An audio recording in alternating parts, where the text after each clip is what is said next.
आज तो आपका जोश बहुत हाई होगा। कितनी सीटों की उम्मीद लेकर चल रहे हैं सर?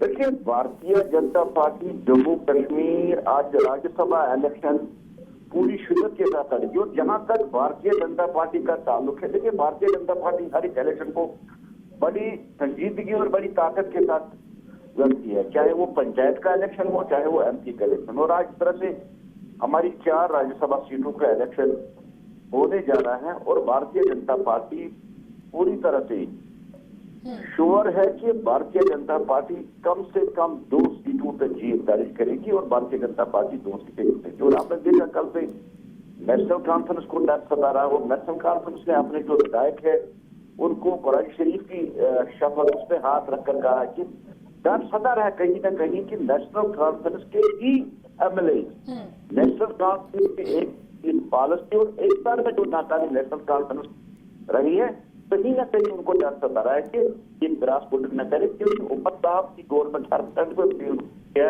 हर महास्टैंड फेल होती है।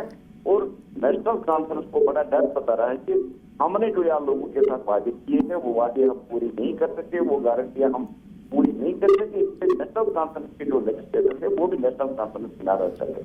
अल्ताफ ठाकुर साहब, नेशनल कॉन्फ्रेंस को तो ये डर सता रहा है कि कहीं क्रॉस वोटिंग ना हो जाए, लेकिन बीजेपी का जो ये कॉन्फिडेंस है कि हम 2 सीटों पर जीत दर्ज करेंगे, लेकिन अगर नंबर गेम के हिसाब से देखा जाए तो 1 सीट कंफर्टेबली बीजेपी जीत सकती है, 28, और अगर 2 निर्दलीय उनके साथ आ जाए तो 30, क्योंकि जो तीसरी अधिसूचना है उसके लिए 30 वोटों की जरूरत है। ऐसे में 1 सीट तो कंफर्टेबली बीजेपी जीत जाएगी। लेकिन जिस कॉन्फिडेंस के साथ चाहे आरएस पठानिया का बयान सुना हो हमने, चाहे एलओपी साहब का बयान सुना हो, कहीं ना कहीं क्रॉस वोटिंग का अंदेशा है, इस तरह का आरोप भी सत्ताधारी पार्टियां आपके ऊपर लगा रही हैं।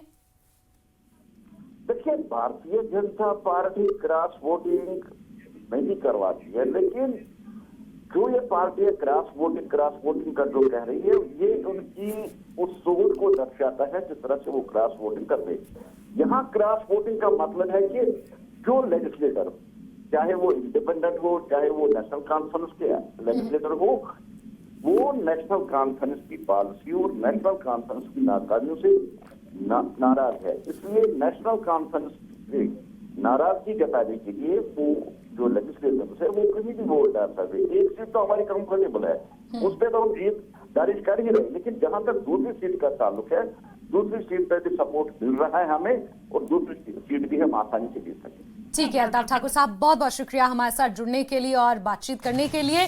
तो 2 सीटों पर बीजेपी आशान्वित है। बीजेपी ये दावा कर रही है कि 1 सीट तो हम कंफर्टेबली जीतेंगे, लेकिन दूसरी सीट पर भी हमें सपोर्ट मिल रहा है। अब वो सपोर्ट किस तरह मिल रहा है, कहां से मिल रहा है, ये जब गणित डिस्कस होगा, जब सीट्स डिस्कस होंगी, ये उसके बाद पता चलेगा। राजनीतिक विश्लेषक किस तरह से इसे देखते हैं, ये तमाम चीजें तब क्लियर होंगी। लेकिन वोटिंग शुरू हो चुकी है। राज्यसभा चुनाव में कांग्रेस नेशनल कॉन्फ्रेंस को समर्थन देगी, इस बात का भी ऐलान तारिक हमीद कर्रा ने कर दिया है। कांग्रेस के 6 विधायक हैं जो नेशनल कॉन्फ्रेंस को फाइनली राज्यसभा चुनावों में सपोर्ट करेंगे।